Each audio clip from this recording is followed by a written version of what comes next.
Warning, the following video contains strong language which may be offensive to some viewers and/or inappropriate for children. The content within this video is intended for mature audiences only.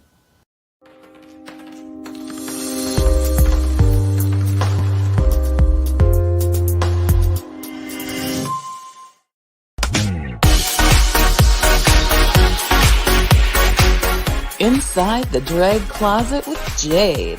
Join Jade DeVere and her fabulous team of guests as they discuss all things drag, from wigs to makeup to performances and everything in between.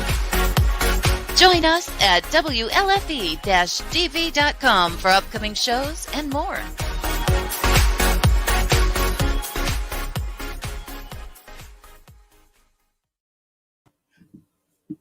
Oh, it helps if I turn that off. That's amazing. I'm doing great so far. Hello there, kids. Welcome to Inside the Drag Closet, the interactive podcast where we talk about all things drag and some things that aren't. Who knows? We're really just here to have a good time. We have a fabulous show planned for you this evening. We have, returning to Inside the Drag Closet, the amazing Asia MONROE joining us.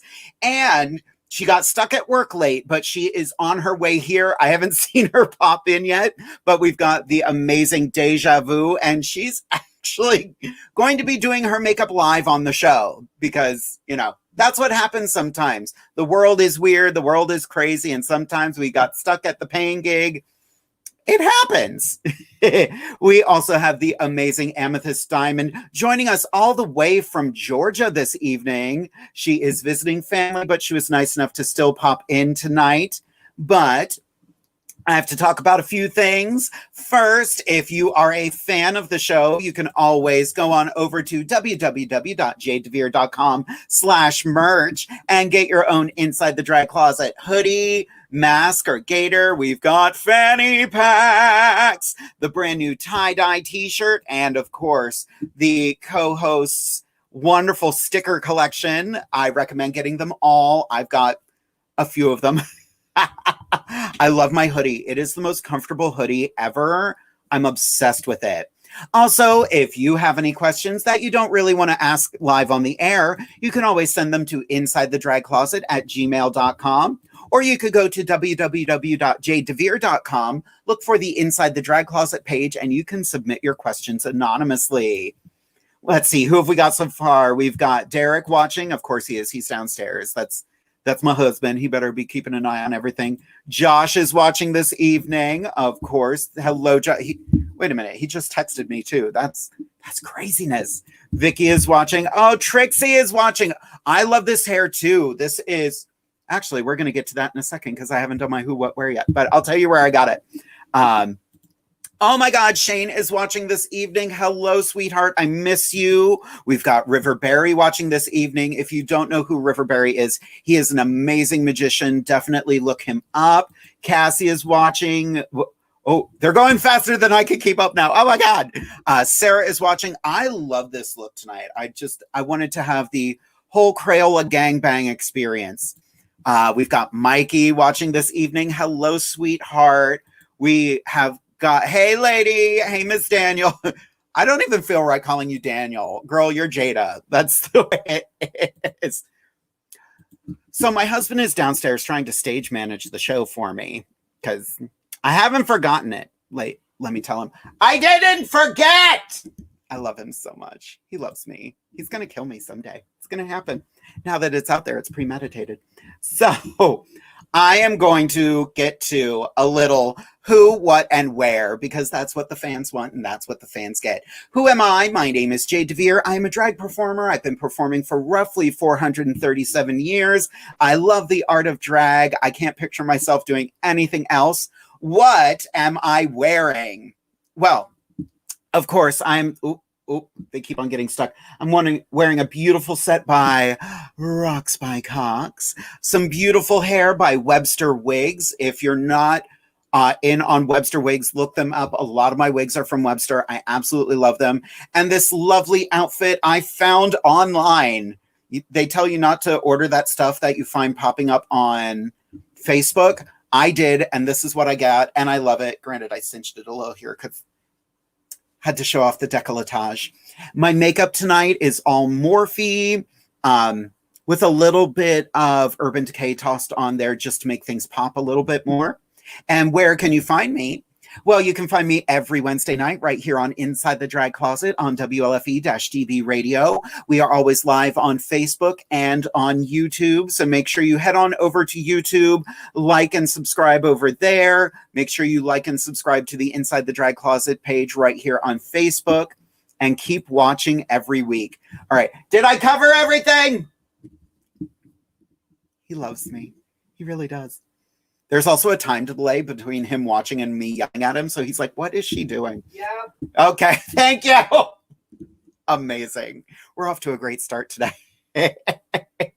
Everyone's having a good time so far. That's right. Rocks by Cox. If you're not a fan of Rocks by Cox, what are you doing with your life? Check her out. Her jewelry is amazing. We've had Lolly on the show before. We're going to have her back again. But you're not here to listen to me just babble on all evening.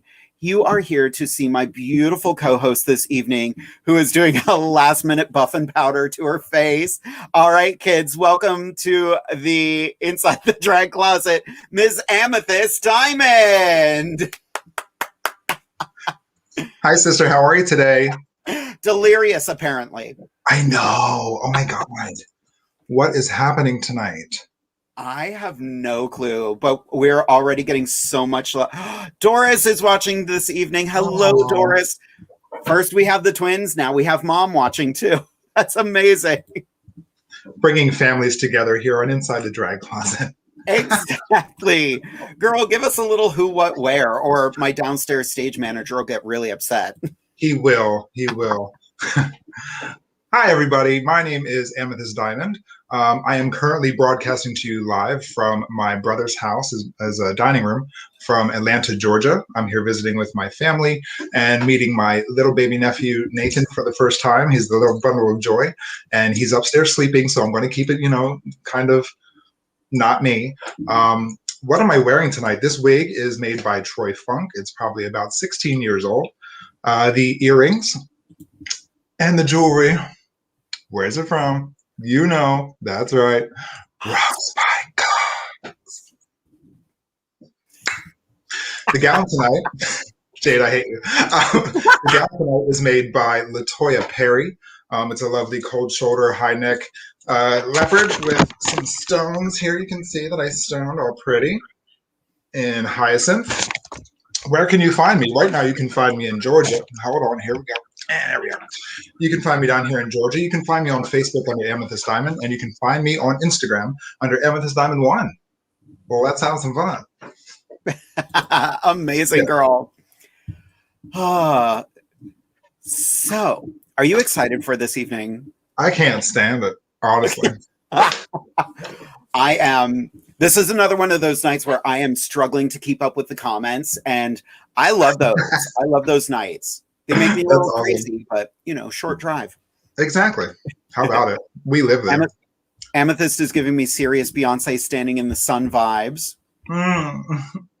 Thank you, handsome. Josh says, both looking great, ladies. Love the animal prints going on with both of you. You know what's crazy? We did not plan this. We never do. No. We're just that good. That was my attempt at a lip pop. I got you, girl. I got you. We are getting so much love this evening. But shall we get into it with our first guest of the evening? Yes. Excellent. She has been a guest on Inside the Drag Closet before, and she is sweet. She is funny. We've been chatting for the last hour backstage, and I absolutely adore her. Everyone, welcome to Inside the Drag Closet, the amazing Ms. Asia Monroe. Hi, everybody. How's There it she going? is. I'm so excited to be back in the drag closet. We're going to kiki. Yes, We're ma'am. going to talk. And you know what? I joined the party. We're all wearing prints tonight. And just like Amethyst, we love a good stone on a gown, honey. You ain't doing drag if you don't got some stones on, okay? Write that down, people. How's Write it everyone doing? The more you know. I don't have any stones on this outfit. But you got yet. jewelry on. But I do. You better believe I do. And you're in drag. Listen, stop it. All right, girl. Why don't you give us a little who, what, and where? Who what? Well, for those of you who don't know, my name is Asia Monroe. I am one of Philadelphia's fabulous entertainers. I have been doing drag for just a little under 3 years, so that's awesome. What am I wearing? Okay, so this lovely hairpiece is brought to you by Rising Sun Beauty. I got it on clearance for $10.99, and I rolled it into a nice little updo. This jewelry, I don't know who exactly made it, but my good sister from Baltimore, Miss Victoria Blair, sold it to me, and I love it. And this gown, it was gifted to me by Brittany Lynn. Those of you who don't know in the Philadelphia area, please check out Brittany Lynn. And I stoned it, and I believe this gown is by Alexis St. Cartier. And where can you find me? Well, currently I'm in Philadelphia filming for Inside the Drag Closet, but you can find me on social media. Facebook, you can friend request me at Asia Monroe. You can follow me on Instagram at The Asia Monroe. And if you're ever in the tri-state area, I am your current reigning Miss Crimson Moon. You can check me out there, or I with the Drag Mafia, or you can even catch me at Taboo for drag brunch. So I'm happy to be here. I hope I got all those covered. It's a lot, isn't it? I forget all the time. I'm like, okay, which one am I on now? So I just talk. I'm like, hi, people. How you doing? This is my stuff. Love you. Yay. It's funny. On Mondays, I've started doing a live stream for the New Jersey Renaissance Fair. Oh, our cool. lovely Katie Bourbon, who plays our Duchess, who I believe is watching this evening. She runs that show, and I stage manage it from here. But she took a cue from our page, and she now had, because I run all of it, I have, who art thou? What is thy quest? And from whence dost thou hail? Yes. So I have all that information on the side of my screen, and I'm like, press the right button, Jade. Press the right button, Jade. You're wonderful at this, sweetheart. You got this. I try. Asia, people are going crazy. Asia, I'm loving that hair from Andrea. It is so incredible. Thank you. Derek says, you look amazing, giving me Nina Flowers Does Fish vibes. Okay. Oh, yes. I love me some Nina Flowers. Yes. Right? That hair is gag. Absolutely. Oh, Good evening, hair loaf. yeah, I love good loaf. I throw that loaf in the oven, bake it 350, and this is what she gets. No, hair pieces are the best way to go for me, just personally. It's just so easy, and when you're in a quick pinch or you don't know what to do, this is originally a pony, but you get a good updo, so you get the best of both worlds. I love it. I've never done one just because I feel like I have such a thick neck that if I don't have hair covering it, I just, hi, everybody. No, higher and thicker. That's all. There you go. Yeah. And just throw on a nice, I don't know, simple piece of jewelry. Subtle and understated. I don't know what you guys are talking about. Can't relate. Exactly. Oh. So we actually did get our first question of the evening. So we're going to dive right into it. From Andrea Elizabeth. Question, what do you use to attach the stones to your gowns? Asia, go ahead and take that one. So that is a very good question. I use a little bit of a mix. It depends on essentially what I'm stoning and how much I'm going to be wearing it. This is just like a regular cotton fabric. It's not even 4-way stretch. For bigger stones, E6000 hands down. It's always a good faithful. You can rely on it. And then another product I use is called Gem Tack. My good sister Volky put me onto it, and the best thing is that it dries fast and it dries clear. And I've never had a problem with it before. I always do say, with any glue, you will always have that one runaway stone, so never think that all glue is going to keep everything on.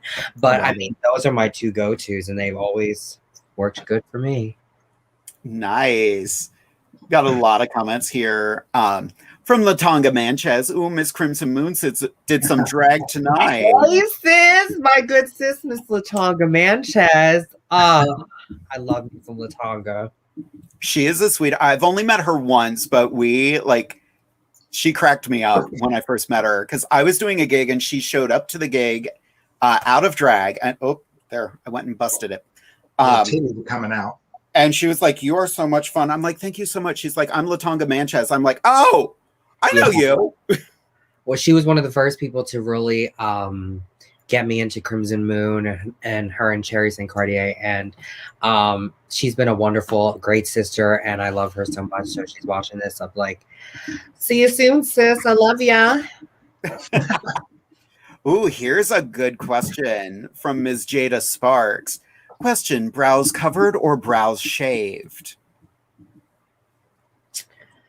Oh, the golden I feel like we all, I don't know about you ladies, but I take the golden plunge and I only have like this much of a brow because I was drawing them on every day and for the life of me could not block my brows. Whoever blocks their brows, I give you so much credit because I cannot. So It's not easy. Can't figure it out. Just if you want to make drag a thing in your life, take the plunge. If not, some good old Prozade or glue stick will get you together. Right there. Come on. Sponsored by no, I'm kidding. Sponsored by Elmer's and Prozade. Okay. Oh my God, can you imagine if our show was sponsored by Elmer's and Prozade? I'm not understanding why they're not a sponsor on a lot of things that involve drag because I don't know about you, but almost every drag queen uses Prozade or glue sticks. Either that or Home Depot, at least, you know. I got the tub of it. Like, this is 2 years old because once we went into lockdown, I was like, I'm sitting in my drag room. I'm not wasting my Prozade. It's full. Like, and it keeps on gluing itself shut. Is that liquidy or is it like jelly? I got the more gel kind. You just get mascara brushes and brush it in. Granted, you have to buy a remover to take it off, or else it's there and you won't forget about it. She's a professional. She has her notebook ready to go. You said that was Gorilla Glue, right? Yeah. Yes, Gorilla Glue. Cool. Or E6000. That's what we were talking about. Okay, good. Just ask Anastasia. She's glued her brows with E6000 before. Oh, that's right. I was there for that. Are you serious? Her Prozade dried out. So she was like, I don't have anything. So she E6000 her eyebrows for a gig. And then she was like, it peeled right off and her eyebrow was fine. Drag. I'm like, drag. Sweat. Yep. Ladies and gentlemen, drag. There you go. The power When of in doubt, drag. make it work. We're getting a shout out. Asia's getting a shout out from the fabulous Miss Madam D. Hey, Madam D girl, what's going on, sugar? How are you? Sugar. I love it. We love some Madam D up and inside the drag closet. Yes, I love you some D. Yes. Derek's cracking up. He's like, Anastasia will never live that down. She won't. It's legendary. She won't. I've seen so many girls, and I'm guilty of it myself. You know, unfortunately, when you're at a gig or, you know, you're in a rush and things don't go right, but it's about how you roll with the punches. And that's what you got to learn with drag and working in clubs and doing shows. You just got to think fast. And that is very clever. So if Anastasia is watching this, I give you a round of applause because that is so creative. She's crazy as hell. I've seen people put their teeth in with hot glue. Like for Halloween doing fangs, hot glue. I'm like, No, like for fangs, I have everything right beside me, apparently. You want to put in fangs, you get yourself some poly grip and you're good. right? Use Why the do I dentures. Oh, because I was a werewolf 2 weeks ago. That's why my fangs are right here. You were a handsome little devil. That was fun. I had never That was thought fun. about painting on chest hair before. Yeah. But there was a little something about that I was like, oh, am I supposed to be into me? Because I kind of all right. Poor Andrea. E6000 on there. We don't know how she still has skin or eyebrows. And don't worry about asking too many questions. That's what we're here for. Oh, this is actually a really interesting question too. What is your favorite drugstore makeup brand? I use several different things. Recently, well, they don't make these anymore, but this is the old Max Factor pan stick. from like way back in the day. But what is it? Is it Wet n Wild that makes the new pan sticks now, Jade? Yes. I thought so. And they work really well, even though right now my foundation is Dermablend Leg and Body Cover. But I also like NYX. I use NYX Primer, and NYX Black I found is better than most blacks out there. So. Nice. Yeah. How about you, Asia? So a fun fact is a lot of girls always joke with me that because I'm not ashamed of it. I do use drugstore makeup. My foundation tonight is the Maybelline it's the one with the white tip. I forget. It's not the Fit Me, but it's their full coverage foundation. And I'm gonna say this, and whoever's watching can quote me. It doesn't matter what brand it is, as long as it's pigmented and it stays on. That's all that matters. And when you get good at painting, you can paint with anything.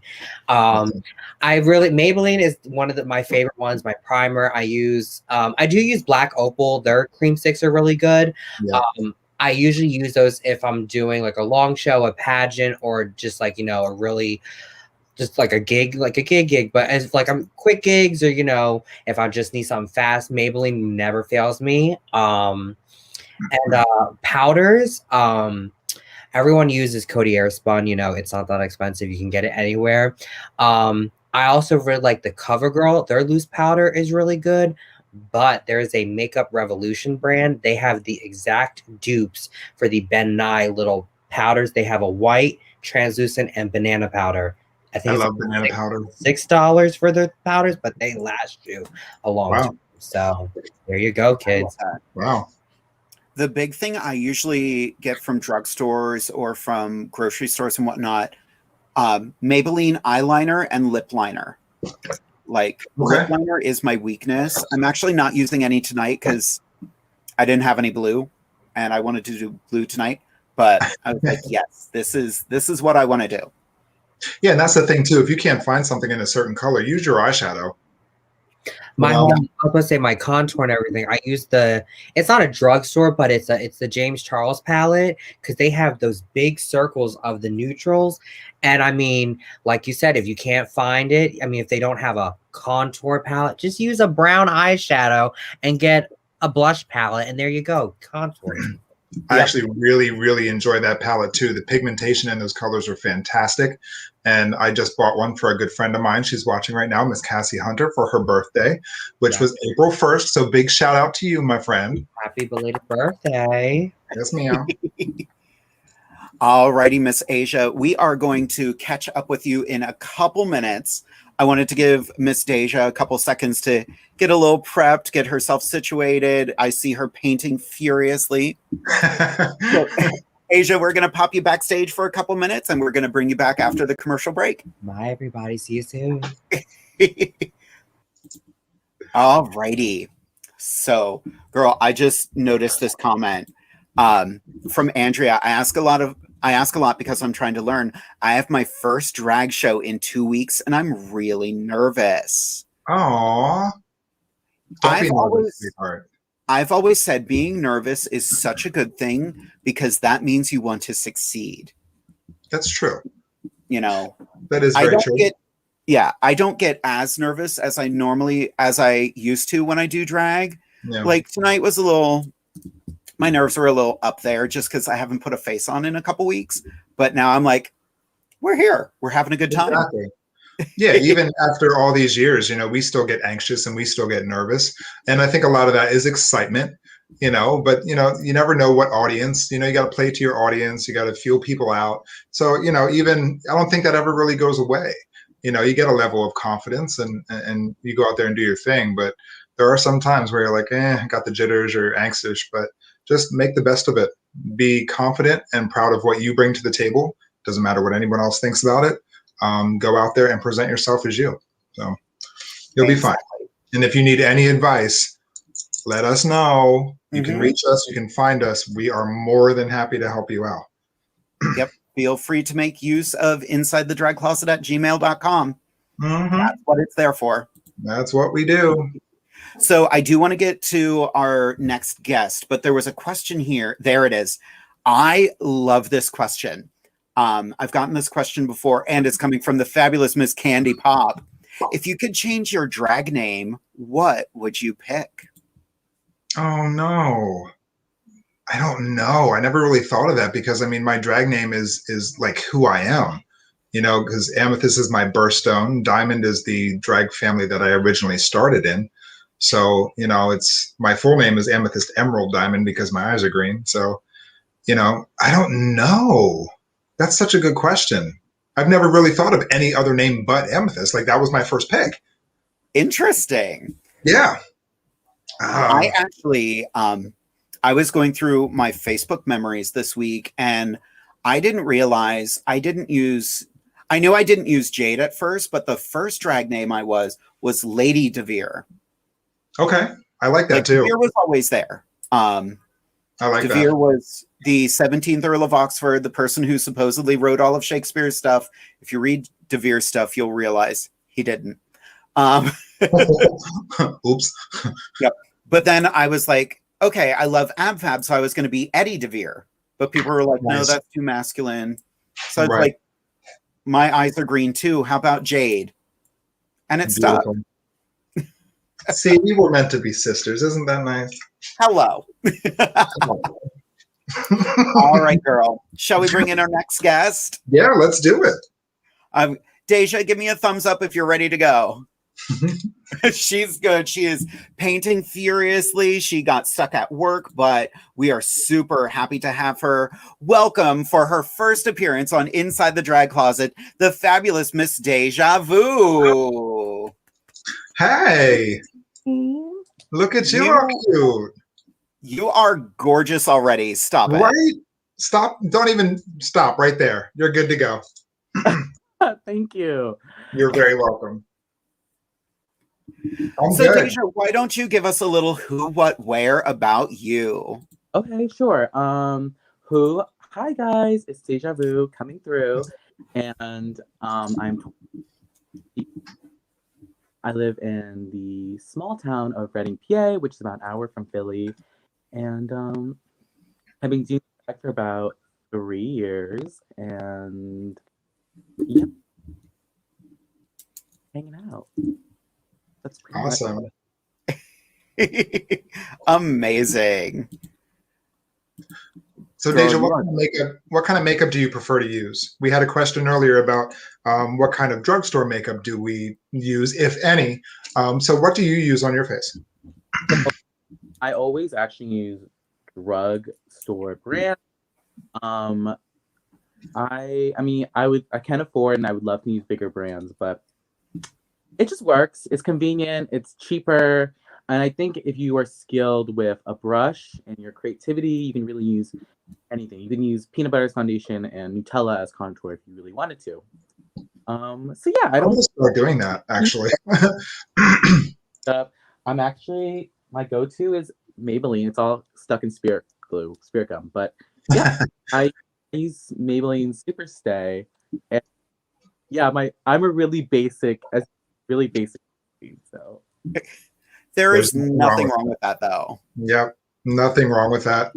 And that's so true. Asia said the same thing. As long as you have the skill to apply cosmetics, it really doesn't matter what you use. You know, I have my personal preferences, of course, but you know, I've painted people with what they've brought to me to paint them. I'm like, yeah, okay, here we go. And it still turns out fine. It's just about the application and the blending, really. So Exactly.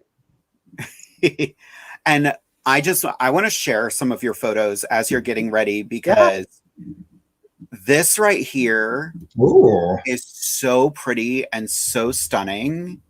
super cute.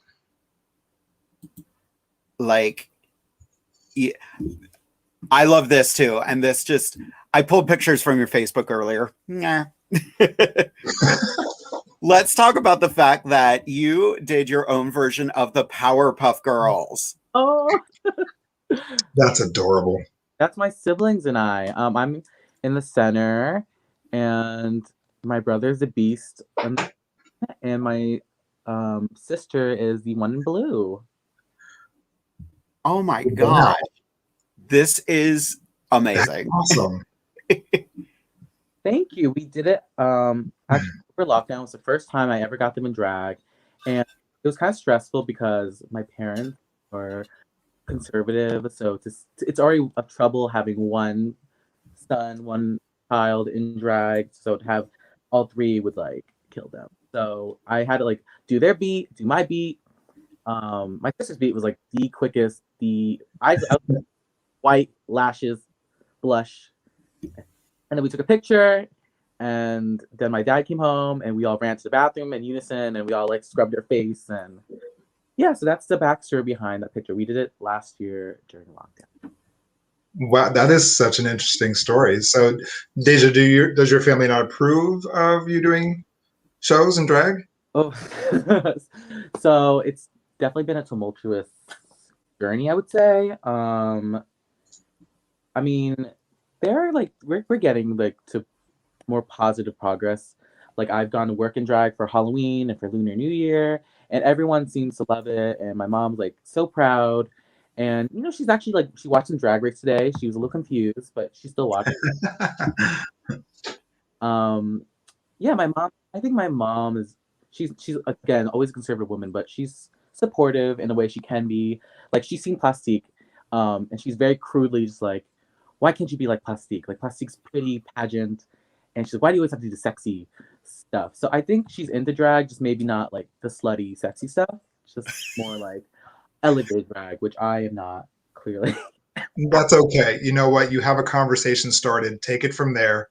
You know, that's just ease into it, you know, for her. Why can't you be like Plastique? Really? You see Plastique? She's skinny. You're not skinny. What? Mac dap, ink dap, and no which means so basically she's saying like she's skinny, she's pretty, like Plastique. Because I mean, you can kind of tell from these shoulders. I'm definitely. Oh, and this is like a whole nother backstory. I've always struggled with like my body type and body size, so yeah, it's not really fun hearing that, but fuck it, it's drag. You know, anyone can do drag. Fucking chicken can do drag. Exactly. It sounds like your mom is the drag queen of the family. Oh, girl, like she has a Swarovski necklace, like this chunky. And I personally, if you can kind of already tell, I do more like fishy female drag, and so I don't really wear drag jewelry or pageant jewelry. But she has this necklace. I'm like, oh, that's cute. Looks like a drag queen would wear that. And she's like, yeah, Swarovski. I got it for $500 in Colorado. I was like, okay, Mom. Constantly reading me, so I think she is. I don't have a drag mother, but if I did, she'd probably be a star. Do you think she would your drag mother? Do you think she would ever let you do her makeup? I've done it once, and I lost her trust. To be fair, when you beat your face, I'm not done yet, but like. It's easy to beat your own face because you know every contour, you know how your features stand out. Yeah. Other people's face is just difficult. Like I can't do my nose contour on her because her nose is just so flat, so it just wouldn't work. Like, if she were like really exhausted and she was having a really good week, maybe she'd let me do her makeup. Now I want to see this. I know. I want them to do that challenge. I guess that was Drag Race, right? Where their moms came in and they dressed their moms up like each other. So yeah. Wow. Yeah. It's funny, when I started doing drag, like I always did dark hair, I looked like my mother. Because my mom and I have very similar facial features, and the only thing I got from my father's side of the family is the sense of humor. So and these. No. No, I didn't even get those. These dainty little hands. Nope, those are my mom's too. My knee that's falling apart, that's my grandmother's. There you go. There it is. Yep. That's hilarious. Well, Deja, we are going to take a quick commercial break. We'll give you a couple more minutes to beat your mug. And when we come back, we are going to have some Diamond Dish. After Diamond Dish, we're going to bring both of our fabulous guests back, and we are going to be answering questions from the audience. Sound good? Sounds good. All right, everyone. Hang out. We will be back momentarily. WLFE-DB.com, where you can find vodcast shows, podcasts, and more like Where's My Sage, Inside the Drag Closet, Across the Pond, Paratalk Radio, Just Cindy, and more. So go check out WLFEDB.com, where talk radio is a whole lot better. Our shows are your shows, and that there makes for a great talk radio. Hey guys and dolls, this is Casey DeVille, the better half of DeVille Inc., Baltimore, Maryland. If you're ever in Baltimore, stop in and see me and Tony. Invisible Brie, 5920 Eastern Avenue, Baltimore, Maryland, 21224. Give us a call if you're in the area at 410-400-9641, or look us up on the web at DeVilleInc.com. DeVille Inc., where we specialize in you.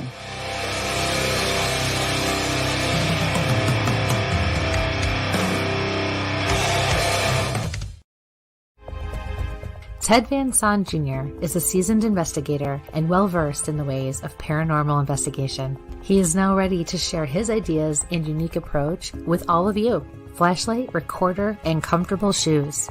Hit the ground running as you follow this easy step-by-step guide to a fun and thorough paranormal investigation, perfect for first-time and lightly seasoned investigators. Think outside the paranormal box. Learn all about the technology and techniques used back in the early days of paranormal investigation. You can find these valuable resources online at Goodreads, Barnes & Noble, Walmart, and Amazon. Get yours today.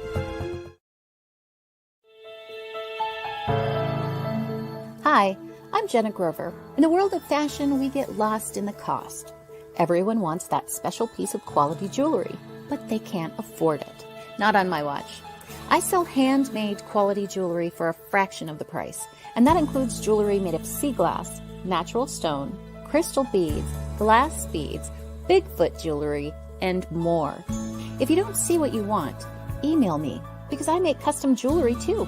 Check out my website at gbythesea.com. Also, you can email me at jewelry@gbythesea.com.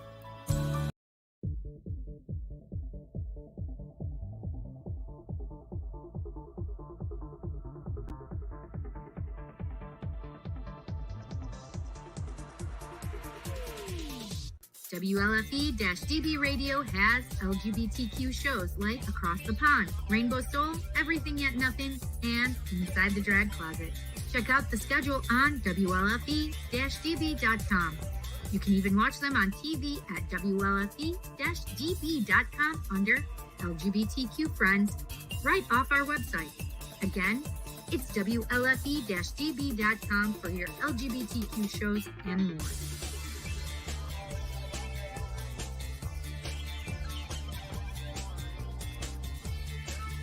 WLFE-DB.com, where talk radio is a whole lot better. Our shows are your shows, and that there makes for a great talk radio.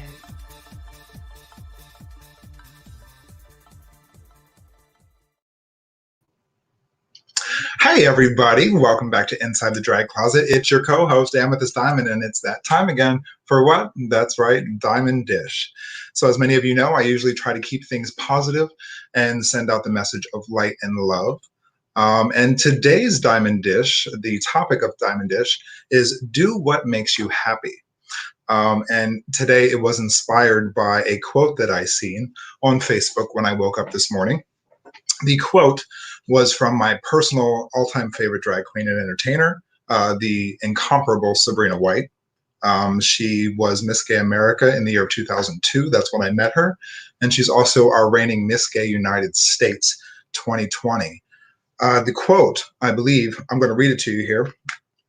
It's from Denzel Washington, the actor Denzel Washington. And the quote says, "If you died tonight, your employer would advertise to fill your job role by the end of the month. But your loved ones, chosen family and friends, would miss you forever." And the part, those of you who follow me on Facebook, the part of the quote that I tagged and posted on my page was the end of the quote. "Don't get too busy making a living that you forget to work on making a life." I'm going to read that one more time. Don't get too busy making a living that you forget to work on making a life. We have to remember, people, that we live in this rat race, go, go, go kind of world. And oftentimes we lose track of what's most important. And that's you. That's yourself. Self-respect and self-worth and self-care. How many of us can say that we are truly happy with our current jobs? Not many. Not many. A personal story from me, my current situation, I work in the fine dining and hospitality business, and have done so since I was 16 years old. And currently, I work for some very conservative individuals who don't quite necessarily sit on my side of the fence, so to speak. And I've had to cancel some shows and not take some certain bookings because they feel that lack of commitment to them is a no-no. So I've had to not live my life and do the things that I want to do and I enjoy doing, the things that make me happy, to satisfy my employer. No, that's not the way that should go. We should, sorry, I have notes. Hold on one second. We should be working to live, not living to work, if you know what I mean. Like I said, it's so difficult for me to do what I want to do and take off work. Thankfully, they gave me off work to come down here tonight. That would have been a deal breaker for me anyway, because this is my family. So we have to remember that being personally happy is so much better than satisfying your employer. You know what I mean? Like, and that quote just hit me so much. It was so inspirational for me. We get too busy making a living and we forget to live our lives. So don't sacrifice your happiness to sustain your life. You know, we only have 10 minutes here in life. You know what I mean? Everybody thinks that we're just supposed to work, and make money and then do it again Monday morning. And by the time we know it, that's all we got. Time's up. So don't miss out on opportunities that come your way. Don't let the demands of others stand in your way of your personal journey or happiness. So do you and be happy. I love that. I've been very fortunate. I work in a place that is very busy all the time, and my boss fully understands that we have lives. I always, whenever I book a gig, I make sure I request off way in advance. And, you know, it's a busy place, so I can't get a lot of last minute coverage, but that's changing right now, especially with the world the way it is right now. Right. You know, every employer in the world is trying to get more employees, but, you know, not every employer is, not everyone's willing to work for what people are offering. And that's awkward, but it is. And I think, you know, COVID really had a lot to do with that. Most people like myself, I was off all of last year. I worked 2 months out of the entire year last year. So I think a lot of people are just scrambling to get what they can, like I did. Thankfully, it was in the industry that I'm good at and I'm well versed in, but it came with a price. You know, I had, as soon as I got hired, you know, I did the respectful thing and I put in my dates. I said, I have some pre-planned things that I need off for. When I went into work the next day, he said, I think we need to part ways. You're clearly not committed to this position. Bye. I had to cancel my show. Yeah, that's what I thought. Mm-hmm. But I canceled my shows so that I could stay and make money. And I don't like that. I don't like that at all. Well, and like we were saying before, money is important in the world, but it's not as important as happiness. Exactly. It will never buy you happiness. I need to put that shit on a t-shirt. A bumper sticker or something. Right. Yeah, I was so happy to see that today. I was like, that just spoke to me. Mm-hmm. So, and now that, you know, everybody's getting vaccinated and the talk of returning back to the stage is now on the table, you know, I'm going to quickly say, you know what? I'm more important to me than you are. So, yeah, sorry. And that's the way it is. You know, it sounds a little mercenary, but it's not. It's, you know, keeping yourself happy, keeping yourself busy. You're investing in your soul rather than your pocket. Exactly. And yes, there are those people, you know, myself included, who are work horses. That's what we do. You know, when we get to work, we focus and we get through it. We work 40, 50, 60 hours a week because that's what we do. That's our work ethic. But even those people, you need to know when to say, hold on, take a breather, you know, and because you got to keep yourself happy. Once your happiness goes, it's pointless. Yeah. Speaking of workhorses, everybody out there should check out Workhorse Queen, the documentary of Mrs. Kasha Davis. That was a good segue. Oh, cool. I had no idea. Oh, yeah. It just came out recently. That's awesome. She's a workhorse, but she does what she loves. And Exactly. And I love doing drag more than I love bartending and serving, you know? So, and I can make more money doing drag than I can working a regular job. Yeah. So, show up to a gig, walk out with $500, or bust your butt all week to make $500. Yeah.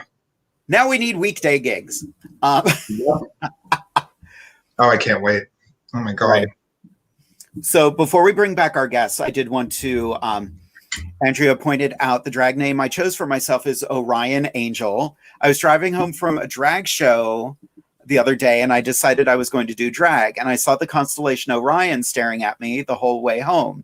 I had always used Angel as a nickname, so it fit. I like that. That's cool. Orion is a very good name. Right? As this one just created Orion Stone. Yeah, my no persona. That's kind of awesome. Good for you. Candy Pop just pointed out, we were talking about what would our drag name have been. Mm-hmm. Since my mother is Anita Minute, who we absolutely adore Anita Minute, Yes. I've always said I would change my name to Millisecond. That's perfect. Amazing. Perfect. I love it. And That's so actually, Orion Angel, one of our regulars is watching this evening, Jamie Angel, and they are saying if you need some place to do an online practice and can do so before April 15th, York County Pride is still accepting performances. Message Eve Brown if you are interested. When is that event? I knew, and I knew I would forget. That's fine. You said it's York Gay Pride? Yep. That's where I live. Yeah. All right. Call me. I'll give you the contact information. Cheers. They were Equality Fest, and now they are York County Pride. So, yeah. All right. I bet you Miss Jada knows about that. Oh, right. I love That this. was- After my Kasha Davis moment, Katie's like, how much does a segue? Listen. Wow. Good for you, Katie. She has my number. Alrighty, kids. Let's bring back our fabulous guests for this evening. I see DEJA is looking freaking stunning. Alrighty, kids. Welcome back to Inside the Drag Closet, Ms. Asia Monroe and Deja Vu. Hi. Hey, Deja. See you. I know we've never met, but I have heard your name around, and I've heard like pageant wins, all your talent. So I'm excited to meet you. Oh, thank you, sis. It's fabulous to meet you. And then, like I told Jade before, this is a great platform for us to come together, and I get to walk out of here with 2 new good Judys. So yes, I did a little social media stalking, and I saw your photos. I was like, God damn, she's gorgeous. She's cute, right? Yes. She's blushing already. Let's talk a little bit about this gorgeousness right here. Look at those cheeks. Okay. I want those. Okay, I'm about to say. How you do that? Rice and noodles. I love it. I can't. Okay, I wish I had those cheeks. Those are gorgeous. Mm-hmm. Actually, I used to again going back to like body image stuff. I used to hate like at college, but like build big arms, legs. I just never. But I'm learning as I'm getting older to embrace that. You're beautiful, sweetheart. Embrace who you are. Right. Look at you. We're still on talking about like Look at that highlight. A community. So Ooh. Jade, honey, that highlight is everything. What is that highlight, by the way? What you using? So I don't know what brand this is because it's really old. Color Story. This is Color Story. Oh, And cute. sometimes I use, honestly, it doesn't matter what brand I use because it's just highlighter. Exactly. That's fair. I use baking grease, you know. I set my face with baby powder, and I still. It works. And it's much less expensive than Ben Nye or Miron. You'll probably get cancer in 50 years, but at least you'll look good. Yeah. Facts. So one of the main reasons I asked you two lovely ladies on the show this evening was what happened in Georgia recently in Atlanta. Asia has this beautiful poster on her Facebook wall, and I wanted to give you both a couple minutes to just talk about what happened and how it's affected you and how you've just kind of turned that negative into a positive if that's happened. Whoever wants to go first. Asia? Okay, I'll go first.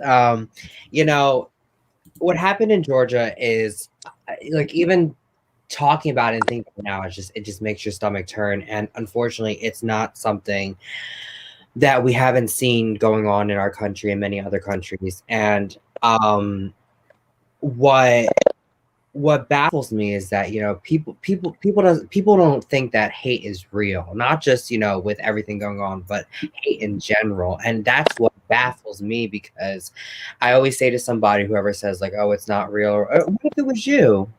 What if someone just picked on you because you were a certain race, or you were thick and juicy or whatever? And it's like, you know, like I said, we were talking backstage before, and I said, unfortunately, with Asian hate, it's something that it's always been here. It's always been here. It's just now we had that final straw that broke the camel's back, and this is the year that a lot of people are doing a lot of self-reflection and self-education, but also growth. And what I also want to say is that, you know, within the Asian community, unfortunately, there is already some sort of divide between the different cultures and countries and stuff. And we together as the nationality, as Asian beings, you know, we have to stand together and not only, you know, end the hate, but we also have to educate. Quote that. And it's just, like I said, it's unfortunate. And it's like, being someone who is, I'm Vietnamese. I was adopted when I was a baby, for those of you who don't know. I was the first one I'm the only minority in my family. And it was like, you know, my parents have always embraced the fact that I was Vietnamese and always made sure I understood my culture and who I am. And it was like, you know, growing up for me, it was like, you know, not only did I look different from my parents, but, you know, like I was probably one of the only 2 out of 3 Asian kids in my school. And it was just like, you know, from then early on, I knew the world viewed me as different. You know, before even I knew I was queer or anything, that was the first thing I noticed. And it's unfortunate. And it's like, you know, people, we can make jokes, you know, we can joke around and stuff like that, you know, do our little Asian accent and stuff like that. But when it comes down to it, it does rub people the wrong way. And it does, you know, those things that people are doing now, and, you know, that it's coming, I don't want to say coming to light, but now that the world is seeing more of what's going on, it's like, you know, it's time to wake up, people. And it's time to know that, you know, us as Asian people, we are not going to take this hate. And it's like, you know, and it doesn't matter who it is, any hate to begin with, but it's like, you know, enough is enough, and it has to stop. And it's absolutely disgusting. And if you're watching this and you're one of those people who not only have said something along those lines, or, you know, you've witnessed it but didn't say something, that's something to consider. Because I know a lot of people will sit around, hold up those phones, and won't say nothing, but use your voice because it's important. You can save somebody. So well said, Asia. Very well said.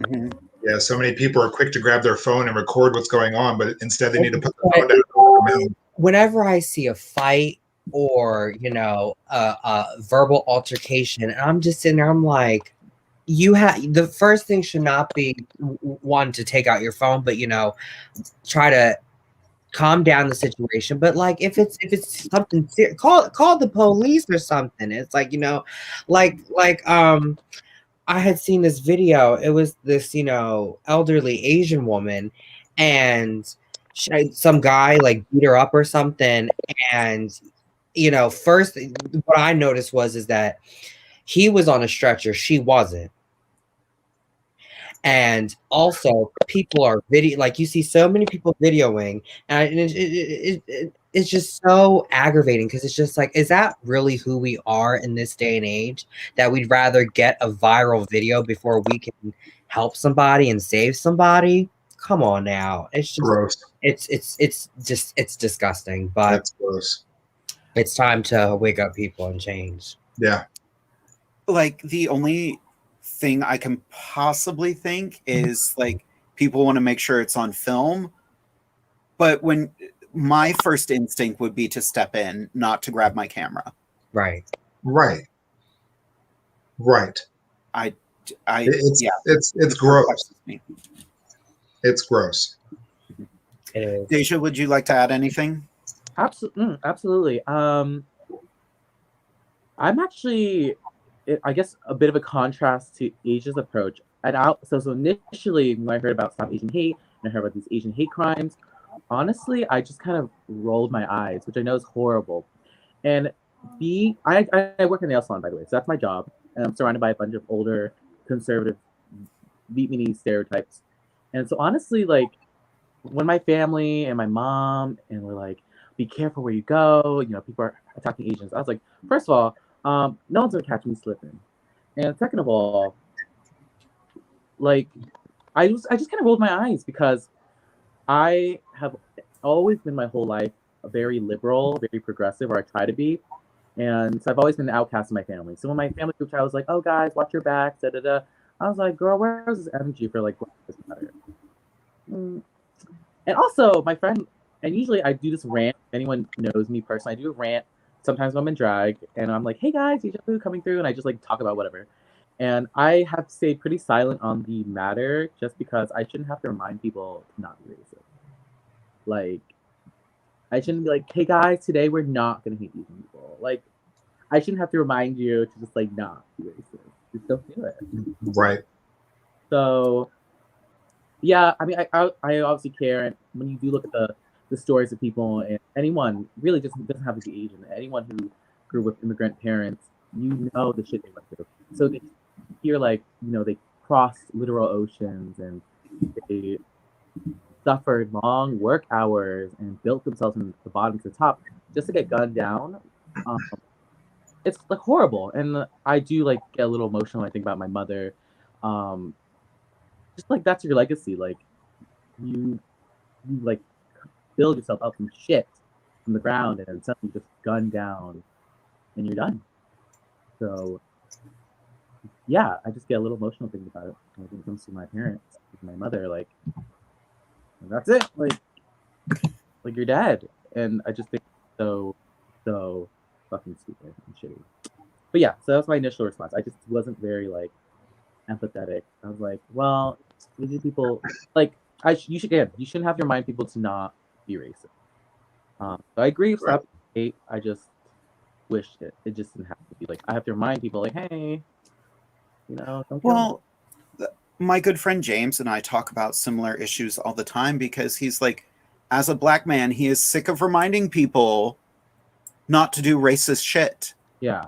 And we talk about it all the time. He's like, I'm exhausted from telling people to not do anti-black stuff. As a black man, I'm exhausted. James is amazing. I got to be best man at his wedding, and he's like, him and I click because he knows I'm sick of telling people not to do homophobic shit. Yeah. And it wears on you. And it does. It really does. It really does. And even take all the labels away. What happened to human decency? What happened to respect? I don't care what color you are, what nationality you are, who you sleep with, who your mama is, who your daddy is. I still respect you, and it's none of my business to judge you. I don't have time to worry about the subcultures and things like that. Why go out of your way to try and promote that disrespect? It makes you ugly. ugly. Like I don't get it. It's gross to me. It's just gross. Like even I'm biracial. I'm black and white. You know, I was always too dark for one side and too light for the other. And I'm like, you know what? I'm brown and beautiful. It is what it is. Okay. Like stop. Ain't got time for it. Stop. Yep. Dodge me. She's like, stop. In the name of love. Stop. Well, okay, just me then. No, I get the meme. I see what you're going for there. Mhm. It's a TikTok meme, and I can't remember what it is, even though I'm hopelessly addicted to TikTok right now. My favorite TikTok of yours, Jade, is when you're dressed in the Star Trek outfit. Mm-hmm. And it's the one where if you want to look sexy, look away and bite your lip. That's it. That kills me. I love that one. Paragon of femininity that I am. Look at those boobies. Bubbas. They're large and in charge tonight. Large. Only from the front, though. It's large and lovely. Nothing wrong with it. Ain't mad at you, baby. Okay. So we did get some information. Thank you, everyone out there. A lot of the comments we were getting in during. Actually, I want to go through some of them. We did get some fantastic information about York County Pride, but we're going to come back to that. Thank you. And yeah, just Katie pointed out a horrible thing about our culture. If it didn't happen to me, it didn't happen. Toddler level of object permanence nonsense. Like, there it is. If it didn't affect me, it didn't happen. And that's, I hear it every day. Not me, not my problem. Well, guess what? It's gonna be your problem soon. Just saying. And it's things like this I love. Andrea says 2 of her students were wearing the same dress to school, and they called themselves twins all day, despite that their skin was different colors. It was such a beautiful moment that they thought I really wouldn't be able to tell them apart. And kids aren't born with this. Kids have to learn this. I was gonna say that is such a great statement, and especially with the youth. And it's like, you know, when looking back at, you know, when I was younger, and when I, in grade school and elementary school, and it was like thinking back to all the kids that ever said anything. It's like you have to remind yourself they're not born with that. They're taught that. It comes from the parents or lack thereof. Mm-hmm. And it's like, you know, I sometimes I feel for new parents, because, you know, I know it's hard and stressful, but, you know, it's your job to really, you know, educate your child and let them know that, you know, the world is different than versus what's in these 4 walls of this house. And it's like, you know, when I was younger, I had an incident to where, like, I had a friend of mine in school, and we were in elementary school. I remember this like it was yesterday. And he was like, you know, I can't be friends with you because kids call you a faggot, and my mom says she doesn't want other kids calling me a faggot, so I can't be friends with you. And then, you know, at that moment it hurt me, but when I look back at it, it's just like I can't be mad at him, because, you know, if I didn't know what that word meant at the time, you didn't know what that word meant at the time. So it goes back on, you know, the parents, and it's like, you know, these, especially with the kids, that's what it really gets me, because it's like you don't even know what you're talking about. You know, you don't even know half these slurs or words that are coming out your mouth, yet you are so quick to, you know, call someone, you know, out their name, or, you know, all these terrible racial slurs. And it's so upsetting, but it drives me more, because that's education I can give to somebody and, you know, pass on to them. And it's like, you know, and like you said, like, you know, like DEJA said, like, it's unfortunate, like, you know, we have to keep instilling this into people, but, you know, at the end of the day, as long as we are educating and, you know, learning from our mistakes, then hey, at least we're doing something good. That's why I love doing this show, because it gives all of us a platform to stand up and speak our part. You know, having both Asia, yourself, and DEJA on here, you know, I'm down in Atlanta, Georgia right now. You know what I mean? So I'm right where all this is going on. So thank you for coming on here and putting yourselves out there and being vulnerable and speaking your stories, because that's what this show is about. It's about embracing and educating people and ending the stupidity that is just out there. And looking damn good doing it. And looking damn fly doing it. How you doing? Yes. As we all do our supermodel look. Oh, they just sitting there pretty. She don't even have to do nothing. She just sitting there pretty. Right? Gorgeous. Like, I'm good. I'm good. Damn, Tony. Beautiful. So there's this whole dichotomy I could go into about DEJA versus Philip. And Yeah. Oh, go on. Well, and this does tie in, I feel like, with an Asian American identity. So I growing up, and I do recall Asia said this earlier, that I was reminded that I was Asian before I was queer. Actually, I didn't even know what being gay was until I was 12. I just because if I knew that liking boys was an option, I would have totally been open about it. But okay, no, and I was interpreting my gayness as oh, I just really want to be your friend, and for some, I have a weird attraction. But beauty and Asian beauty and all that, and I would love someone to chime in, just being Asian in the gay community. I always felt some kind of way, and I don't know if anyone else can relate. And my therapist, she being a white cis woman, didn't really get it. She was like, "Oh, Philly's really progressive. You can go dating, and it doesn't matter if you're Asian." Da da da. But I don't know about you, Asia, or anyone. I felt outcasted, whether it was my size, race. I don't know. All the time. Gay bar, and when you're with your friends, and you just notice how everyone congregates and just sex and dating isn't everything, but I don't know. I just want to be seen, and I want to be wanted. Yeah. It just feels. I don't know. Asia, do you have any? No, thank you for bringing that topic to light, because that is something within the gay community is so that word, relevant. We are so, for Asian people, and we are fetishized, and I've had many experiences before where it's I get that one creepy Christopher Columbus guy coming up to me saying, right. I was at Woody's, and he was like, "Oh, well, how much for a massage?" I looked at him, and at first I was like, "I'm way too sober for this." Second of all, I said, "Well, you could hardly afford my price." Next, and I said, "Get out of here." And it's and my friends are like, "Did that really happen?" I'm like, "Girl, yeah, I could show you Grindr and all those fun dating apps. It's Grindr. It's unfortunate, and it's I've seen many profiles where it's no fats, no femmes, no Asians, and it's okay, you missing out. It's okay, and unfortunately, unless you're not a chiseled, nice, light white boy, you're outcasted, and it took me a while to accept that I was not that.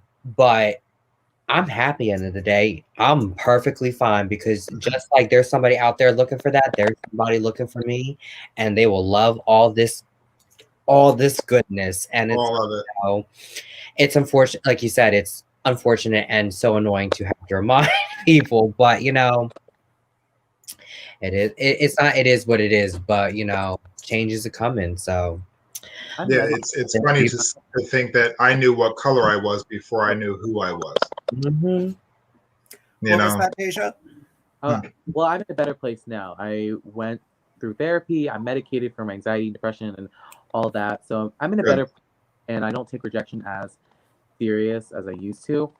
But speaking of Grindr, girl, I am not the ugly one.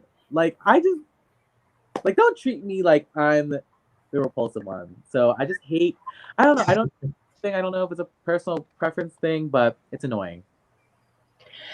It is, and it's whenever because I've been with my white friends and they're on Grindr and everyone's hitting them up, and then I'm I'm not ugly. Like, yes, I'm I'm cute. Okay. And that's the thing too, is like for me personally, it's like, you know, I am the least masculine. One. Two, it's like, you know, with Grinder especially, it's, you know, I don't expect as much as I receive. So, but no, I totally understand that. And it's not only it's with Grinder, it's just with, like, you know, other things too. It's like I see certain friends in, you know, the queer community. I'm like, oh well, it must be nice, you know. And they're like, oh stop. And I'm like, you don't even know what the hell I'm talking about, because you don't get it. And, you know, and that's why, you know, I'm grateful for this show, because, you know, whenever I meet a new queen, just like I met Amethyst tonight, I'm so grateful. But I love, especially when I meet other Asian girls and, you know, entertainers in this community, because, you know, it may not seem like it, but there is a small bunch of us. And, you know, I love it even more. And it's like, you know, I have to remember, like, you know, there's other people out there going through the same experience just like I am, and, you know, you're not alone. So that's what I feel like personally helps me, you know, roll through those hard times where I sit here and feel like, well, why don't he like me? And it's, you know, it is what it is. But I may not be his cup of tea, but I'm a full teapot and I've got plenty of love to give around. So I know that's right. I know that is right. Okay. Okay. Anastasia talked about that on my YouTube series, you know, 2 years ago when that was still a thing. And she was like, you know, she compared Grinders with a friend of hers. And they were like, oh, there's a lot more people visible, which means people just go through because she's curvy and she's black. People are like, block.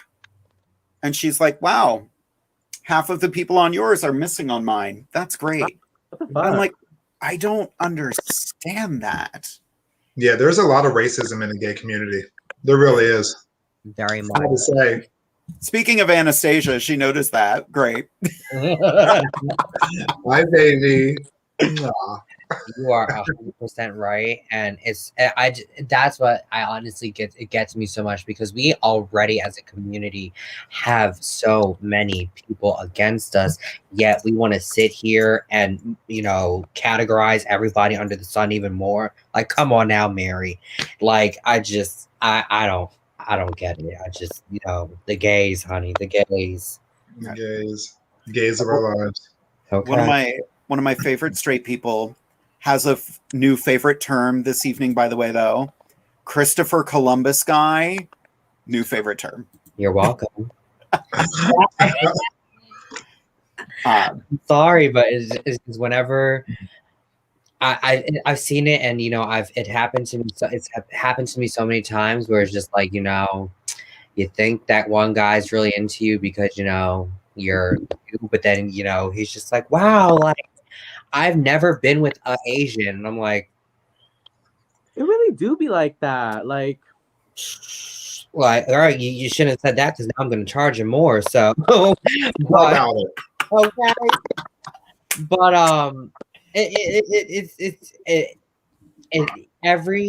unfortunately, every minority goes through different things, but at the end of the day, it is one common thing: it's hate. And that's just, it's so baffling, but, you know, we all relate to it in some sort of way, whether you're queer, you're race, you're this, you're that. But all I know is at the end of the day, I'm going to get up on that stage and swirl. Yes. We twirling, hoes. Okay. We twirling. Vicky, just perfect timing for that. Be proud of yourself. Dominate the stage. Exactly. Because they could never. They could never. Mm-hmm. But Deja and Asia, what are some of your favorite Asian entertainers in the drag community? Oh, it's a good question. Well, while you think, I'll name some of mine. While you think. Some certain queens to mention: former Miss Gay Americas, Maya Montana, Miss Gay America 1998, Susie Wong, 2017 Miss Gay America, and of course our reigning symbol of excellence, Pattaya Hart, who was our reigning Miss Gay America 2021 and 22. Thank you, COVID. Some other ones, Maya Douglas, who is a former Miss Gay US of A, Miss Continental, Universal Show Queen, National Entertainer of the Year, Miss Continental Elite. Stunningly gorgeous. Love, love, love Maya Douglas. And of course, Philadelphia's own Lady Geisha Stratton, of course. So those are some of my favorites that I love. Yes, no, I was gonna say you took her. I was as you're listing this, I'm like, okay, and then you said Pattaya Hart, and Pattaya Hart is one fierce ass entertainer, and it's like,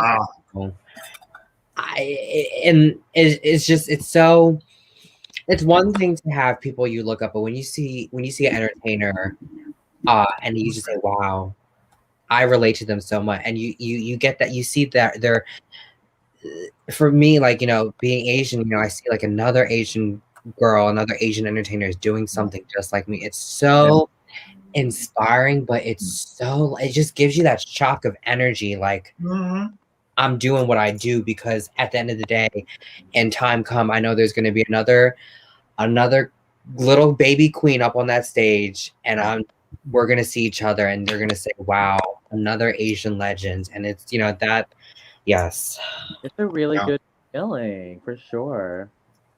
I kind of fall under like the comedy umbrella. I'm busy. And she's busy. No. So I kind of fall under the comedy umbrella. Surprise, surprise. But yeah, as you were listening, I was thinking of queens on Instagram I really like. Ayan and Auntie Chan, which I think they're both from Chicago. And see Lou in New York City. I don't know if names are sticky, but yeah, I just love. So yeah, I love an Asian performer. I just love they're pretty, but they're funny, and that's just everything I aspire to be. Full disclosure, I reached out to Auntie Chan for this evening, but she wasn't available. But we're gonna get her another time, hopefully.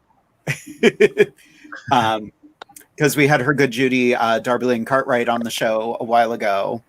So hopefully we'll get Auntie Chan. Oh, awesome. I have always been a huge fan of Manila Luzon. I can't even say it. I can't talk anymore. Manila Luzon. Yes. She's just amazing. And it's fun. Yeah. But yeah. Sorry, I'm also trying to watch the questions coming in and backtrack to all the other questions. So my brain is in 4 different places right now. Plus, I think there's a conversation going on inside the comments, but because of the algorithm of StreamYard, I don't know what's going on. I was going to say, sorry, I didn't mean to cut you off. It's okay.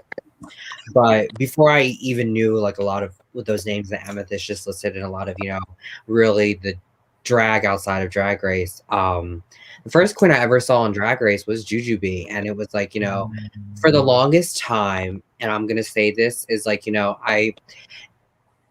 it always bugs me when, like, you know, queens are always like, oh, you look so much like so and so, or, you know, and it's like, and then it took me a minute, and I was like, but I'm proud because, you know, at least Asian girls are getting recognized, and, you know, seeing her on All Stars, you know, it's like, you know, I've met her a couple times, and it's just like, you know, her being that first face to see someone like me, and it just click. It's just so magical. So I was gonna say, if people who don't know the other drag entertainers, Jujubee is another one that, you know, I really do like. He is a party too.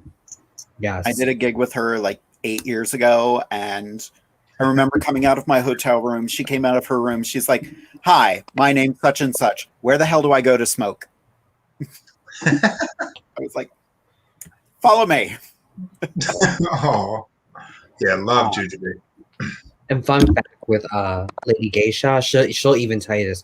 You don't know how many times we get confused for each other. And it's funny because if you look at Geisha and you look at me, we paint completely different. And it's like, you know, and so many times like, people are like, oh, I love when you did that show at Eye Candy back. And I'm like, I think you're talking to the wrong one. But thanks. And I'll tell her in passing, like, yeah, girl, there's some fan over there. She loved when you did this gig, so and so. And she'll tell me, like, you know, people ask her, like, oh, how are you, Asia? And she's like, I'm not Asian. So people don't realize how that's like low-key racist. Like, I mean, I don't think it's low-key racist. I think it's blatantly racist. It's ignorant. It's ignorant. Especially since, like, I know both of you and your makeup styles are completely different. Like, and your facial structures are completely different. Like, Poison and I get that all the time too. Me and my drag mother, Poison, all the time. People will walk up, hey, good seeing you last weekend. Thanks for coming to the party. I'm like, they're like, you're Poison, right? I'm like, I'm her daughter. I'm Amethyst. She's like 10 shades darker than me. And like, I'm just saying, like, it happens all the time. But I love my mother, so it's fine. I play it off. But yeah, it's like, we're two different people. So. I get mistaken for no one. I was going to say Scarlet Overkill. Yes. Yeah, I'm a foot shorter. Yes, that's exactly right. At least. At least. So to backtrack a little bit, because we did get onto a very good topic, but I do want to make sure we do answer some of the fabulous questions we were getting in. One of the questions we got earlier in the show, Amethyst and I already kind of answered it, but I want to throw it to the two of you as well. If this was not your drag name, what would your drag name have been? Oh, I have no clue. You know, my dad actually gave me my drag name. I wanted something with an Asian influence, and he was like, well, what about Asia? And I was like, okay. And I said, well, I really want like a good last name. You know, I really want a name that, you know, my kids will carry on in the future. And he's like, well, Monroe, because, you know, Marilyn Monroe is beautiful. So Asia Monroe. And I was like, look at you. But if it wasn't, you know, Asia Monroe, in my long lost dreams, I would love if it would ended with Davenport, but you know, but I have no idea. Like, that's a tough question, because when you finally get your name, it's like the Sorting Hat. Once they give it to you, it's set. Like, it's so hard. Oh, exactly. Question. Whoever asked that question, kudos to you. Because that's a hard question. How about you, Deja? Actually, well, you rephrased the question differently, but I did have a drag name before Deja Vu. When I was 12 and before I knew I was gay, I was like, oh, if I had a daughter, it'd be hilarious if I named her Deja Vu Fam. And Vu is a Vietnamese name, and if you pronounce like Vu, it means boob. But anyhow, before that, it was something like very generic. I was like Sasha, because I just like the name, sound of the name, and Lee because it's Sasha Lee. But then I don't know. I just went back to that 12-year-old me, and I was like Deja Vu, and I was like, yeah, I kind of dig that. Like Vu's a Vietnamese. It's cute and it's short, and when I had started, I was in Reading, and all these girls had names like Crystal and Lola, and like just these like long names like Balenciaga, and I was like, a girl. So I just thought Deja Vu was really cute and short, and that's why I always say Deja Vu coming through. And yeah, so that's super cute. A Deja Vu would be probably Sasha Lee, but I'm really glad it's Deja Vu. I dig Deja Vu. And people always remember you. Mm-hmm. That's cute. That's cute. It works. Like a trauma. Yes. So my dear friend Katie has a really good question, and I like this. What are your go-to stress reducers, particularly before a show?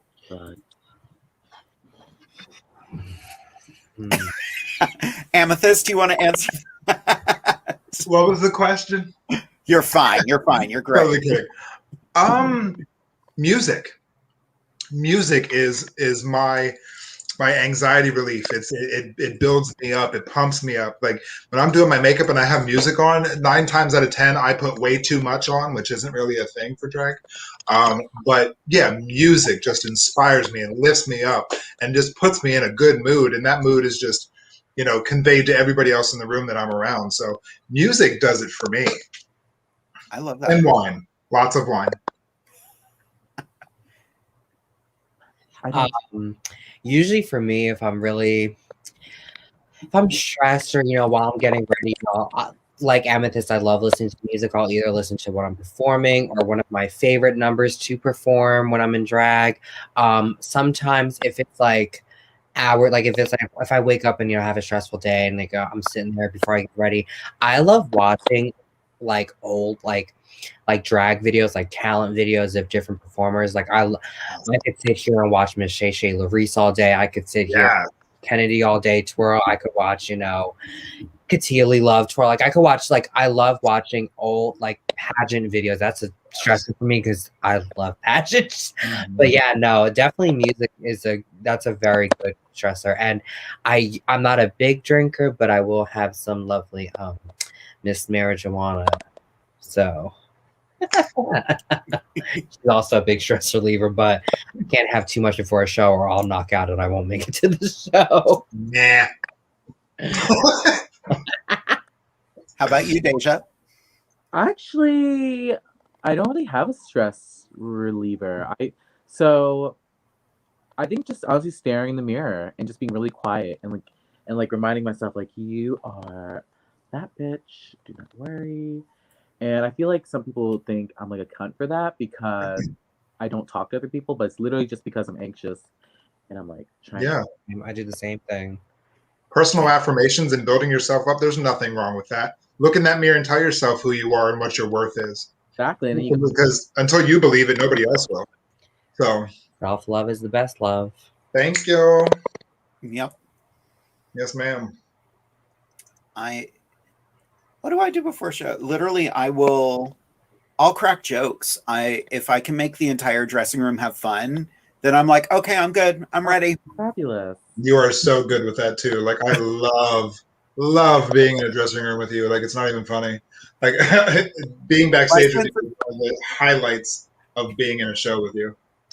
Truly. My sense of humor gets onto an autopilot where stuff will come out. I won't always be responsible for it, but I will apologize after her. Yeah. I love a good zinger. I'm in this phase of my life that I love a dad joke. I don't know why. That's okay. I don't understand why. Everybody who sees me at work, if their pants are torn, I will comment on the fact that it's not even Sunday and they're wearing holy pants. Oh dear. That should not. It shouldn't be as funny, but I'm in my 40s. This is what my life is now. My loaf is too tight. I don't know. That's probably why I'm laughing. My loaf. I hate when my loaf is too tight. Jade is like Amethyst said, being in a dressing room environment. I remember when we did Chambersburg Pride, and that's the one thing I even told Voki about this. I said, I really like her because for me in a dressing room, I'm all about energy. I've been in some dressing rooms where the tension is so high, it's about to blow the roof off. But you are just such that comfortable, loving person, and you're talkative to the point where it's not, annoying, it's comforting. That's what that's something I just had to say that. It was just something it really resonated with me. Because the dressing room vibe before a show can make or break the show. I don't care what someone says. So true. I remember that gig was so much fun. That dressing room was hot as balls. I remember Calorie Kardashian Williams walks into the room and she's like, "This heat is homophobic." First thing out of her mouth. And at one point, I got into my first outfit and I just walked over to you and Volky. I was like, "Hi, nice to meet you. Who the fuck are you?" I was like, "Let's do this. Let's have fun." I even found that picture today. And I'm wearing the same damn hair. It looks good. Oh my God. That's so cool. that was like my first out of town gig, and like even if like if Oki wasn't there, or if I wasn't there with her, I just it was just so comforting because I was nervous, meeting girls that I've never met before and working with a lot of big names in that area. You feel like the small fish in a big pond, and it's like it was just so comforting. It was a really great show, and then I try to do that whenever I'm in a show and I meet someone new or we have an out of town guest. I always try to make them feel as comfortable as possible. Absolutely. Yeah. So some of the comments we've been getting, we were talking about York County Gay Pride. They are taking applications until April 15th. Selected performances will be paid $50 for performance. Up to 3 performances can be submitted. It is still virtual this year due to COVID, so we need everything by April 15th. I think they just messaged me about submitting a video too. So we can package the program and get it to the interpreters, which kudos to them. I hosted their event last year and I had a ASL interpreter the entire time, which was amazing. But that way they can get it to the interpreters and closed caption it by the premiere on June 5th. That's so awesome. Definitely reach out to them. I know that they posted here it is. Here's the link, which has the performer packets, sponsor packets, vendor packets available at, I'm not reading that on the air. rainbowrosecenter.org/York County Pride. Yeah, that was the quick version of it. Scrolling through comments. Amethyst, ask them a question. I'm still trying to find stuff. Oh, actually, never mind. I got one. It's going great. So actually, Jamie Angel, very important question. How difficult was coming out as a drag performer to your family? Well, DEJA, you talked about this originally. Yeah. Actually, so in both my discovery of my gayness and my drag queenness, I never really had a coming out. It never was like, oh my god, I'm like it just kind of happened naturally. I think when it came to drag, I just kind of was like, my parents were like I wasn't hiding it, so they were just like, oh, you've been buying a lot of wigs and da da da da, and I'm like, yeah, I'm a drag queen. And then my mom was very concerned because again, she's getting used to the idea of it, but she was like, because in her mind, not even about drag, but in her mind, when I turned 21 and she took me to celebrate, and that was so nice for her that she drove. She was like, what are you gonna do if someone wants to have sex with you? And I'm like, first of all, that's not gonna happen. Second of all, no one just comes up to you in the gay space and was like, wanna fuck? At least not that I know of. So her idea of drag was like strippers and hookers and like men grabbing their crotches, which, at the right venue, yeah, it's like that. But no, drag's not like that for everyone. So it was not difficult to come out, but I definitely had a lot of turmoil with them. But yeah, in terms of difficulty coming out, there was never really a coming out. It just was here I am. So. Nice. How about you, Asia? It wasn't. I am blessed to say that it wasn't, hard just coming out in general, but it wasn't hard at all. I've been to many drag shows with my family before I even started drag, and when I told them I wanted to start drag, they were like, "Go for it!" Do it. And my parents are so supportive, and what's great is that like my dad, like he'll come to a drag show, like any of my shows, and then he'll kiki with the girls, and he'll always say I'm not just Asia's dad, I'm everyone's dad, and he's like that. And it's and sometimes like I have to educate them on certain things, or like if I make like a reference, or I say like, oh, she won this so and so title, or like when I told them I said I wanted to start competing in pageants, I had to sit them down and be like, this is what elite is, this is what at large is, which is what I qualify for, this is what this is. So they're very accepting, and it's my last in the drag closet, my my dad, he was, I think he was doing something, he couldn't watch it, but I came downstairs the next morning and they're watching it on YouTube on the television downstairs, and they're like, well, why did you wear that outfit? Shouldn't you wear something like more like pizzazz? I was like, first of all, if y'all want to see me in something I don't have, you can bring it to me. But no, it was a good experience. So anyone who's watching out there, if you ever do a show, and if my dad or my family's with me, they're always there, not to just support me, but to support all the girls that are performing at the show. So that's beautiful. That's awesome. How about you, Amy? It's been great for me as well. I came out when I was 18, and my mom kind of told me that she knew already. So there was never an issue with that when I started drag. I mean, I have pictures of my mom putting my pantyhose on backstage as an 18-year-old boy down in DC for the first time, getting ready to do a show. She's been to pageants. She's seen me crowned and decrowned, and she's one of my biggest fans. And even the funny thing tonight, when I was putting my stuff together for tonight, I was putting the stones, where are they, on these flowers. And I was getting my jewelry out. I said, I'm going to wear this, and I have orange here, and I'm going to put stones on. And she said, don't you think that's too much?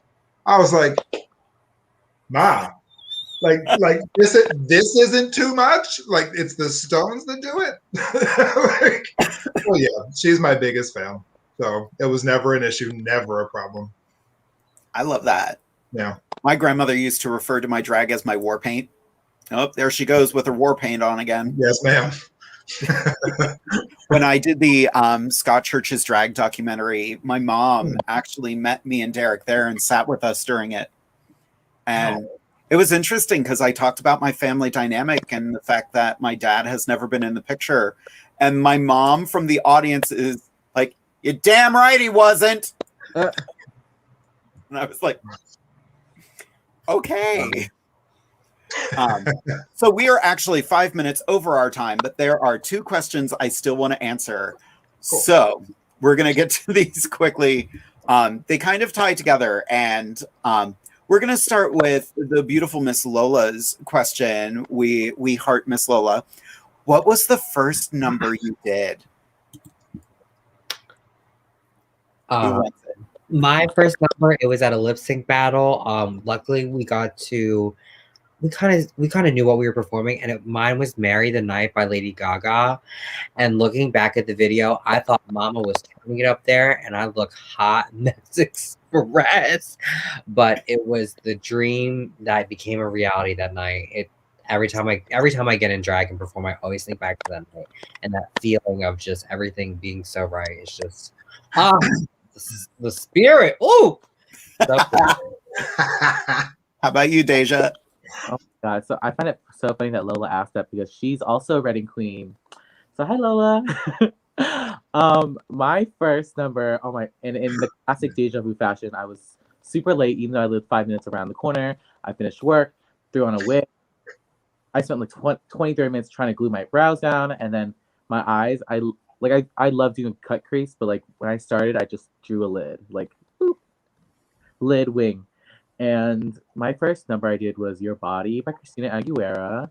And I didn't have a drag outfit at all. I had a fucking crop top, and like I wanted to wear like this white pant, like a panty, like that, drag queens wearing bodysuits, but all I had was these shorts. I just pulled them up and stuffed my junk in the back as best I could, and walked down in these cute little heels I got from and did the damn thing. So that was my first drag performance. Lola, I love that. Come out to that show, so I really appreciate that the question is from her. I love that. My first number was a female cover of Somebody to Love by Queen. And I was doing it as a girl leaving a one-night stand. So I had like tears painted coming down my face. I had like messed up hair. And I loved that number until the MC started talking halfway through it as I'm holding a high note. That beautiful high note in the middle of the song. He's like, ladies and gentlemen, Jade DeVere. And I was like, I'm still holding the note, and I turned around and went, And I kept going with my damn number because I was not done. Right. Wait your turn. Right. How about you, Amethyst? My first number was Snapshot by RuPaul that I performed in October of 1999 in Washington, D.C. 1999? Yeah, it was a long time ago. The year used to start with a 1. Yeah. Oh, that was a dream. I'm just kidding. It was last week. No, yeah, I was 19. I was 19. I'm 41 now. I just turned 41 in February. So they just said, where? No. I'm 41, so yeah. I have just enough black in me not to crack. I just turned 42 and nobody's questioning it. Great. Now, we have one more question that we're going to get to, and this question might rock the boat a bit, but that's kind of why I want to ask the question. What is the most overdone drag performance song in your opinion? Christ. And I Am Telling You by Jennifer Holliday. Ooh. It's my favorites. I know. Love it too. Absolutely love it. But girl. Okay. So I have a mixed feeling about this because I feel like this is the number that every drag queen should do. But you know that one mix, turn me out, when it goes into I'm Every Woman, into You Lost Your Nail Frying Chicken, into the 20 whip cracks, into the Turn Me Out. Get on up.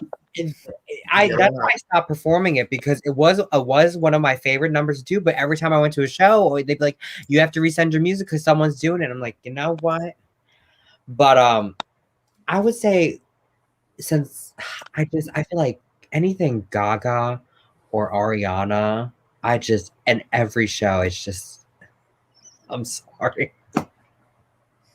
Just had to get that out. It's true though. You feel better now, Asia. Let it out. Let it out, baby. Oh, her loaf is too tight. How about you, Deja? Okay, so going off of what Asia said, I feel like every twink just wants to do Into You by Ariana Grande, and I love that song. That's my go-to guilty pleasure. But yeah, it's kind of overdone. Like, okay, we get it. Keep on breathing, and God is a woman, and you got 7 rings. All right, Ariana Grande is definitely really overdone, and also this might rock the boat with some people, but This Is Me. It doesn't do anything for me. I see a plus size queen come out and she's wearing like a caftan with sequins and she's like, "This is me," and I'm like, okay, like you're the 23rd bitch I saw this week. And now I just did that song this week. And they like, all right, like it's, I don't know, it's a little worn down. So that's valid. That's the those are the 2 numbers given to me. I just think it's overdone. Leave it to the drag community to just destroy good music by overperforming it. Exactly. Okay. Like where was I? I was supposed to be judging a pageant and they had to change the venue last minute. Oh. And so there were 4 people in the audience. I had a dance mix picked out and I said, absolutely not. I am not doing this. So I did Never Enough from The Greatest Showman. I grabbed someone else's dress out of their bag and I was like, girl, I need a gown for this. I'm using this. And she was like, go ahead. Gown number. Go for it. And I was like, and my husband knew that was not the song I was supposed to do. And he's filming me performing it. And I go over to him. I'm like, you can go ahead and stop. We're not posting this. But like, that's why he was doing it. Right? That bastard.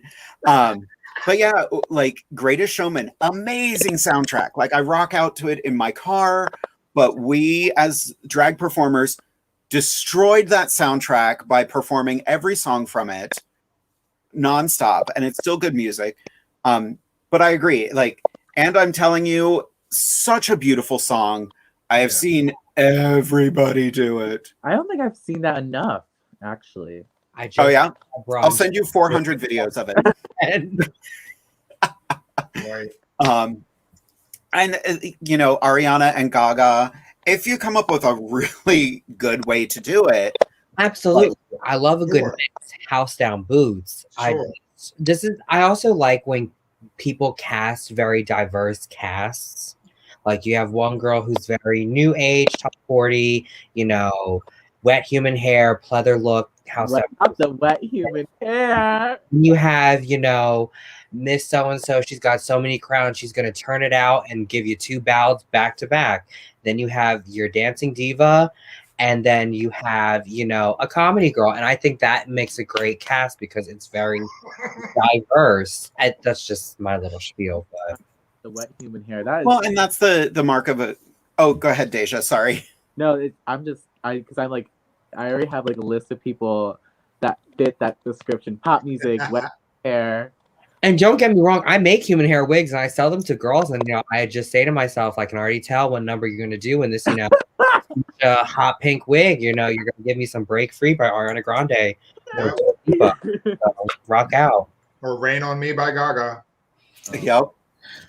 Looking all wet. Oh, no. I feel called out. My first drag performance was This Is Me. Quickly crosses Rewrite the Stars off my drag song list. Sorry, Jada. Killed One Love by Macklemore. Oh, yeah. Here's the thing about all of those songs, though. If you can find a way to perform them that nobody else is thinking of, or you feel you can do justice to it, by all means do it. If it feels right to you, do it. Yep. I'm having so much fun. I literally just turned my chair. I'm like, I'm getting comfy. We're having a good time. This is great. And we're almost 20 minutes over our time. So, one thing I always like to do, I like to give everybody a moment at the end of the show to say any last words to the audience out there. Amethyst, I'll throw it to you first. Do you have any last words for the kids? Sure, absolutely. First and foremost, Jade, my sister, I love you. Thank you for putting this shindig together for everyone out there to enjoy, for me to enjoy. Asia and Deja, I thank you for bringing your light and your talent and your stories, and staying vigilant and you know, representing your culture and who you are, and don't ever stop and don't ever apologize to nobody. And if you have to, you call me because I got you. And everybody out there, remember, do what makes you happy. Do you are the strongest star in the sky, and we need your love and your light in this world right now. Get out there, stay safe, get vaccinated. The normal is on the horizon. We're almost there. Pretty soon you'll be able to come see us perform again soon, you know, and just keep that hope alive and spread it with love and light. I love all of you. Thank you for tuning in, and that's what Amazing. Asia, any last words for the viewers? Like Amethyst said, thank you so much, Jade, for having me here. It was a pleasure as always, and thank you to Amethyst. You know, I really appreciated geeking with you tonight. And to my sister Deja, it was again lovely meeting you. And you know, if you ever need someone to talk to, or you know, you just want to kiki and chat, my DMs are always open. That goes to anybody. And most importantly, thank you to the viewers that are watching the show, because without you, this wouldn't be possible. And thank you. Thank you for the power of drag for bringing us together. And yes, ma'am. Stop Asian hate, wear your mask, and powder your nose. Bye. Amen. How about you, Deja? Ditto. Oh, I grieve everyone. Yeah. So I don't have anything to say. Just, you know, I grieve everyone's statements, and yeah. Fair enough. That's valid. That's valid. That works. Tonight was, oh yeah, we went over tonight. Whoops. Oh well. Whatever. Let me tell the director. Oh, it's me. Never mind. We're good. I want to thank Amethyst for being here, streaming all the way from Georgia tonight. Thank you so much. You are always such a light and an inspiration for not only me and our guests, but all of our viewers. So I love and appreciate you. Asia, it was so good to kiki again. I adore you, bitch. We need to work together again sometime soon. Yes. DEJA, you are gorgeous. You are stunning. You are hilarious and adorable.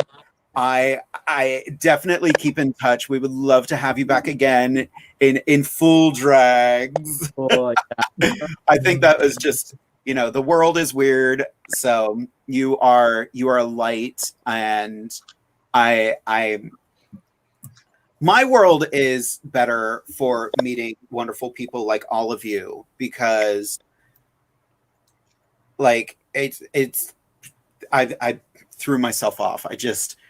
I appreciate this show so much. I host the show, and I always feel like a better person at the end of the show because I get to meet such a wonderful and diverse group of performers, and I'm the luckiest drag queen in the world. Aw, you're so sweet. Simple as that. Next you. week's show is going to be very interesting because next week's show is currently called They Told Me I Can't Do Drag. We are going to have two drag performers that are a woman and a heterosexual man.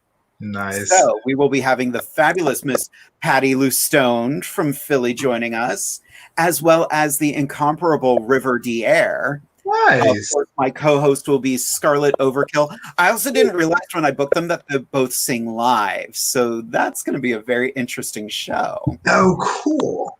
Oh, yeah. So everybody make sure you tune in next week at 8:30 p.m. Eastern Standard Time on WLFE-DB Radio. You can follow us on Facebook. You can follow us on YouTube. Make sure you like and subscribe in both locations, because in this world of algorithms, that's how we all get noticed. But we have reached the point of the evening where there's one thing left to say, and that is to say goodnight, kids. Good night, kids.